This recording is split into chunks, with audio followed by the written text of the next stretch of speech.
Skandal infrastruktur Jokowi. Farid Gaban.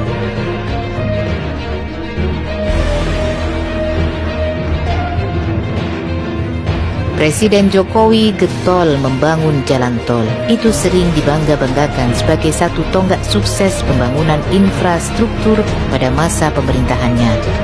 Salah satu pertanyaan yang penting di sini, bagaimana ambisi jalan tol dibiayai? Dan ini rahasianya. Pemerintah meminta BUMN karya seperti Waskita Karya membangun tol dari utang. Tak cuma jalan tol, Presiden juga menugasi BUMN membangun infrastruktur lain seperti bandara dan fasilitas pariwisata. Alasan Presiden Jokowi memberi penugasan pada BUMN sangat jelas. Jalan tol dan bandara bisa dibangun tanpa memakai uang APBN, setidaknya bukan secara langsung. Dan karena tidak dibiayai langsung dari APBN, proyek infrastruktur tidak perlu mendapat persetujuan DPR dan kelayakannya tidak harus diperdebatkan secara publik. Dengan cara itu, jalan tol bisa dibangun sesuai keinginan Presiden, bahkan jika keinginannya tak masuk akal. Jalan pintas seperti itu menimbulkan moral hazard dalam diri Presiden.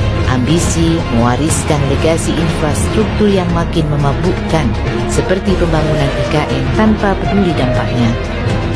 Kini akibat penugasan membangun infrastruktur, Waskita Karya terancam bangkrut. Untuk menutup utang, Waskita menjual pengelolaan jalan-jalan tol kepada swasta, baik swasta asing maupun dalam negeri.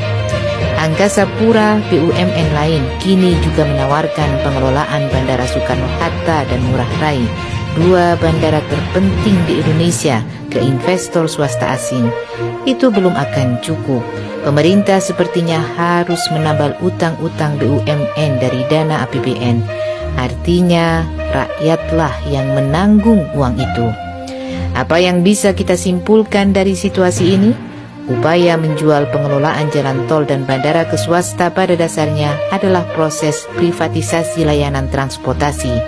Di situ, investasi publik dipakai untuk memberi swasta peluang menjadikan publik sebagai pasarnya. Konkretnya, rakyat menanggung utang BUMN, sementara pengusaha jalan tol dan bandara diberi kesempatan menghisap uang rakyat dari tarif tol atau tarif bandara. Cara mana lagi yang lebih buruk dari itu?